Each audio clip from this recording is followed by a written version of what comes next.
What's going on, guys? How you doing? I hope you're doing well. I wanted to make a long response video to Sean Head's video of the male loneliness epidemic. It's gone pretty viral. It came out a few weeks ago. It's got about 2.1 million views, and a lot of people have talked about it, and I just got around to it. And I'm just like, you know what? I don't want to just really go through it all, and I think I just wanted to make something a little bit shorter and something a little bit more condensed, because I think I just want more people to just hear what I have to say about this, because I feel like it could really help a lot of the young men that this video is about. And those people, they're what you would call the terminally online, like the people that live their lives online, where I'm 35 years old, and so there was a moment in time where the internet obviously wasn't as prominent, and so there was a separation. You would go on the internet a little bit to mess around, have fun, download music, whatever, and then you would go back to the real world. And so you wouldn't really get girls online. You would have to go to the mall. Like, I would carry a pen and a paper with me, and me and my boys, we'd see some girls that looked like they were interested. We'd talk, hang out, exchange numbers, whatever. Sometimes girls would approach us, man. It was just that was just the vibe.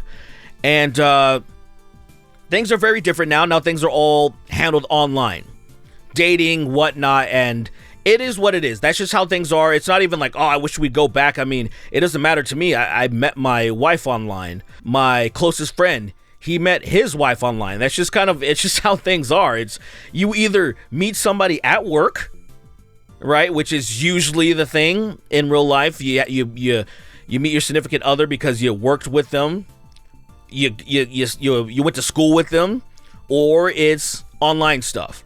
Even the online dating thing, even though that's incredibly superficial, online dating is incredibly superficial, but we'll get into that later. So, because of this online way that things are, you have these young men that are terminally online, and they're living and experiencing a lot of negative things because they're not getting a healthy dose of reality. They're getting, like, say, if you were to go on Tinder, OkCupid, or any of those websites, you're set up for failure if you're a guy. The website is 75 to 80% men, and then just the rest of the women can really curate and find the type of guy they want. Men don't have that type of experience, so already you're gonna have a bad time. You're gonna have a bad time on that. A lot of women look for superficial stuff. I want a guy that's above 6 feet. I want this, that, or they say specifics and all this stuff that, say, in real life people don't generally care about. They make a connection first, and that's really the most attractive thing about them. There's something about them that drew them to them, whether it was their humor, their voice, their scent, like, smelling good, which I'll get into that later. There are things that are just very different than online, where you don't have a lot of those things. So they do it this way, where it's like, I'm going to curate the perfect man like I'm doing an RPG. It's not good. And I feel for those dudes to a certain extent. There's a lot of guys that's like, damn, that sucks. But at the same time, I don't feel too bad, because they're kind of dumb because they're listening to dumb people giving them terrible advice, right? There's a lot of smart guys out there that happen to be lonely, and as long as they realize that, say, people like Andrew Tate or Sneeko, Aiden Ross, Fresh and Fit, those Manosphere guys, as long as they realize that these guys are toxic, they can be helped. If they think treating women like garbage or property, or saying that women need to alter their behavior is the way to go, they're already screwed. I'm here to tell you that when you ask the question, are men okay, or have we failed men, like Sean Head has asked, the question is, men are okay, and we have not failed them. Because the internet is not the world. When you think about all of we got like 8 billion people on this planet, most men are laying pipe and having kids and getting married. Most men are. Most men, third world countries, first to second, whatever. They're doing what they got to do. They're working in factories. They're working wherever. They're working in accounting, whatever. They meet somebody. They start dating. They get married, whatever. All that stuff happens. Online, it feels very different. It feels very different. But see, these people live online. They don't experience those other things. So that is the problem. And they also don't reflect on themselves. They don't look in the mirror. They don't look at themselves. You have to ask questions. You have to think critically on, say, why am I not successful in where I want to be? So you want to be in a loving relationship, you want someone to care about you. The highest rated comment, there is a comment on Shoe and Head's comment section, has 28K, and it says, as a guy, all I want is for someone to care about me besides my mom and dad. And it's like, oh, that sounds so pathetic. And it's like, oh, well, empathetic. You're like, oh man, poor guy. But I'm like, hold up, dude.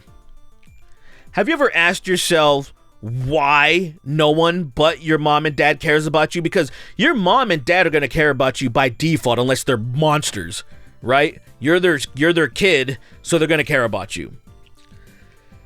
If nobody else cares about you, that says way more about you.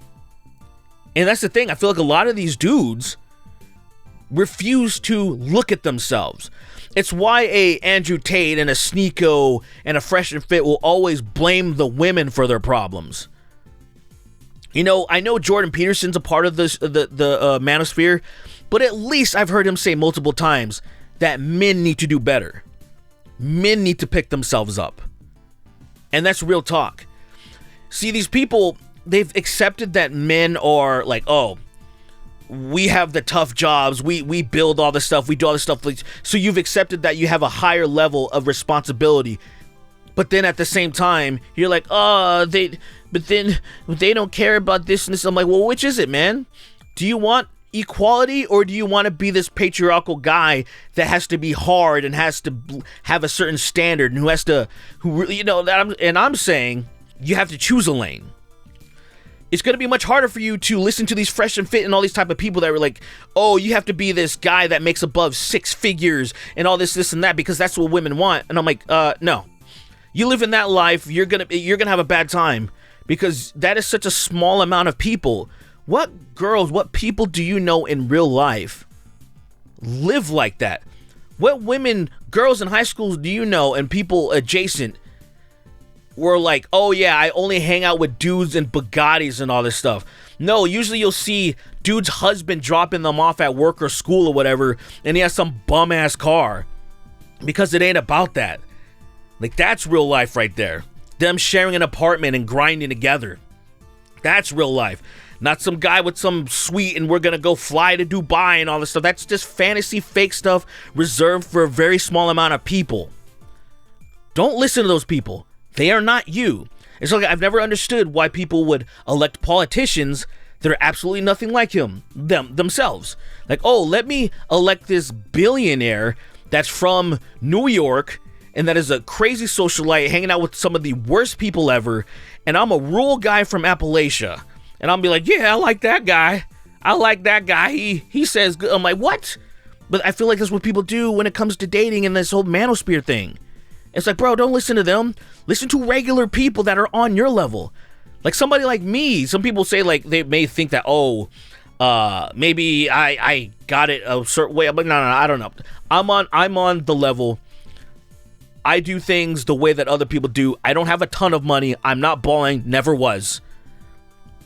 I got women just by being myself and following just a couple of simple things.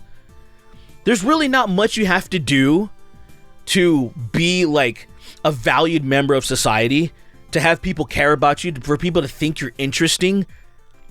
You just have to follow a few basics. One of the most basic thing that you just need to follow really is be approachable. And you know how you be approachable? Is by smelling good.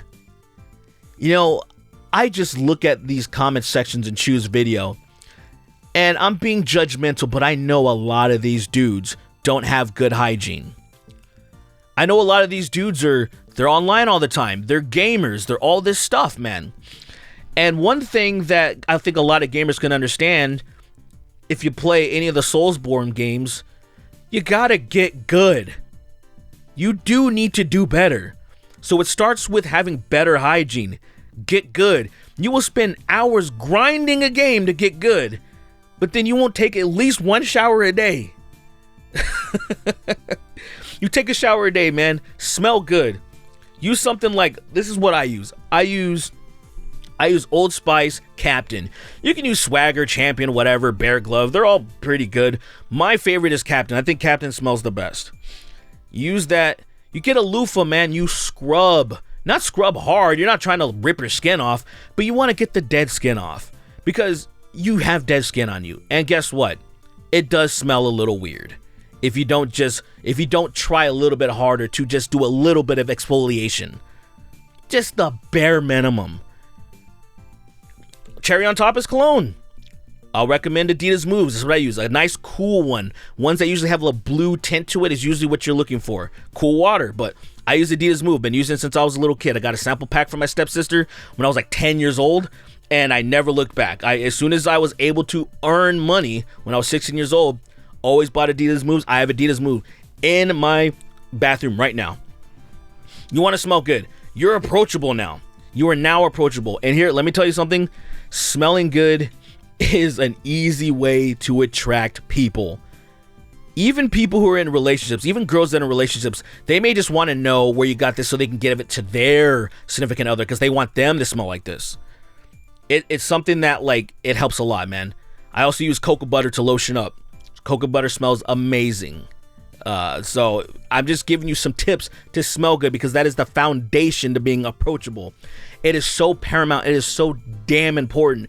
And if people aren't telling you this, they are screwing you. If you are paying money to how do I attract women and they are not drilling this into your head, they are stealing your money. Because that is so damn important. It is so sense of smell. I mean, it's like, why do you eat the food you eat? Because it smells so damn good. And then it smells so good, you eat it, you're like, oh, this is amazing. So, as far as attracting a mate, same deal. Right? Like, there's obviously going to be exceptions here or there. People have terrible allergies and stuff. Maybe you can't wear cologne with those are just outliers, right? But on average, you want to shower once a day, I would recommend twice a day, but at least once a day. You have to do it. This is you getting good. That is the foundation. And now it's like making a connection is the next step. Now that you're approachable, you want to make a connection. You want to connect through humor. You just want to have a good sense of humor. Doesn't mean that you need to be a comedian. You need to be funny yourself.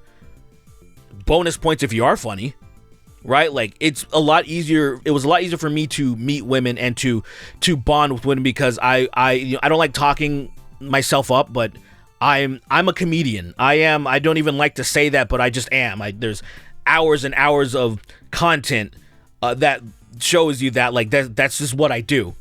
So it was easier for me.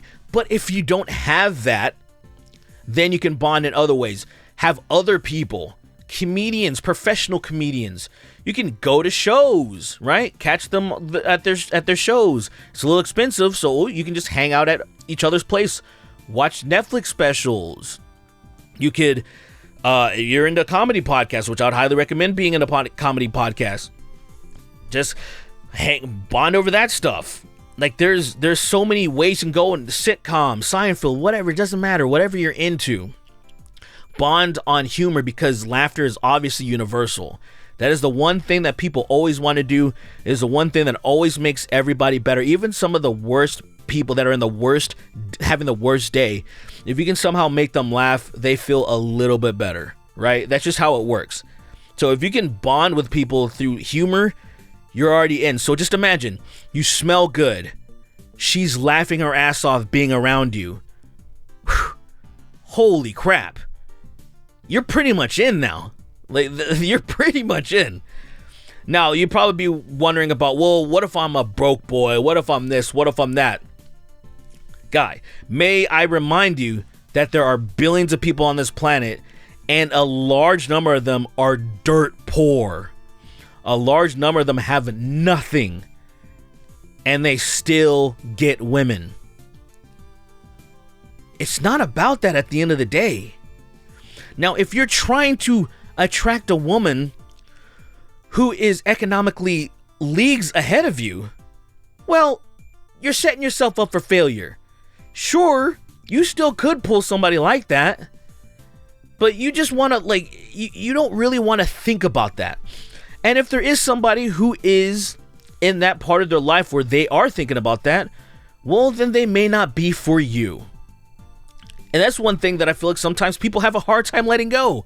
They have a hard time getting rejected. They have a hard time being like, they're like, no, I want this. And I'm like, well, sometimes you're not going to get that. And must I remind you that there are billions of women on this planet.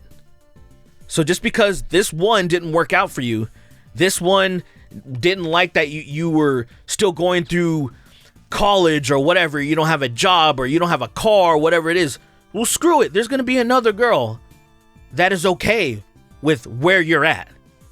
So you go with that girl. You don't go with the other one that would shame you. You would never want to be with that person. It's just like when I say on the whole Tinder and OkCupid, the dating apps, when there would be girls that would have these parameters like, oh, I want a guy that's at least 6 foot. I say, you don't even want to be with that girl in the first place that has those type of standards. You would prefer to be with a girl that is open-minded, who would be like, oh, I could date a guy. Yeah, 6 foot's cool. I like a 6 foot guy, but I could date a guy that's 5'5". Like I could, right? It's like my wife. My wife is 3 inches taller than me. I'm 5'6". She's 5'9". There's no issues. There's no like, oh, this is awkward. This is weird. I don't even think about it. I don't think about it. It's not a thing that we think about. It's just because it's so unimportant in the real world. When it's real, when it's real life, that's none of that stuff matters. It's all about the vibes. You smell good. You're already your first impression, you're like, oh, this guy takes care of himself. And I don't even mean you gotta like look amazing. You can look like a Yeti with a big beard and stuff, with death metal shirts on and stuff. But if you approach and you smell good, well, that's just your that's just your vibe. That's how you dress. That's just your aesthetic. You know, like, but you're actually a clean person, because that is all that matters when it comes to that. You can't smell bad. You got to wash yourself. Scrub that ass, bro. It's so fucking important. So, if you just follow these little things, I promise you, you will start to see some success. You will start to meet girls that actually do care about you. You know, like you're a weeb. Say you're a weeb. What if you're just into anime? Well, you just talk to those girls that are in anime and stuff. You can bond off of that. Maybe you can finally meet and stuff and make sure you smell good. Does you smell good? Great. You can talk more about that crap and other things and see if you're interested. And then what's up? You know, that's just the basics. And if things didn't work out, that's okay. That's one person out of billions of women. It's all right. I can't stress that enough. I've been rejected multiple times too. You'd be like, oh, but you're good looking. That fucking doesn't matter. That doesn't matter, man. Sometimes some people are in their own heads. They have whatever. It doesn't, for whatever reason, shit happens. Stings. You dust yourself off. You move on. And then you'll be good. I mean, damn, all my homies, same thing, man. We've all dealt with the same stuff. And now we're in our mid-30s. We're all getting married and stuff. Now talking about buying houses and having kids. It's crazy. But we're all right. Even in times when some of us thought we weren't good. When we thought like, man, things suck right now or whatever. But we're good at the end of the day. And I promise you will be too if you just put a little bit of effort. If you try, if you get good. And if you just keep yourself clean. If you just know that laughter is so paramount, you don't even have to be Lord Byron charismatic and stuff, because there's a lot of anxiety-riddled people who don't like that stuff either. So those basic foundations should get you to get somebody to care about you, right? If anything, befriend a girl. Just, I mean, if you're so afraid or anything, at least just try to be friends with the girl. Don't even have any expectations. Like, and this is for the people that maybe are terrified of dating. Just try to befriend a girl with zero expectations. And I mean zero expectations. Hey, you never know. That might morph into something. But don't even have the expectations of that morphing into something. Just maybe just get used to being friends with a girl. Because your significant other should be your best friend. You always see that trope when people get married. Oh, I'm so glad I married my best friend. Well, it's like, should that even be stated? That should be... Why that? If you're gonna spend your life with somebody, they obviously should be your best friend. If they're not, you're an idiot. I'm gonna say that straight up. Like, if y'all can't hang out like your best friends, that you screwed up. But anyway, I've taken enough time. I hope this helps some people. I hope that maybe there's a handful of people that can listen to this and be like, I didn't think about this. Cool. And maybe there's some people that even they're looking for alternatives to an Andrew Tate, because I ain't gonna sell you nothing. There's gonna be no pay gates for advice. Donations are always welcome, but not required. That's it, guys. You have a good one, and good luck to you all.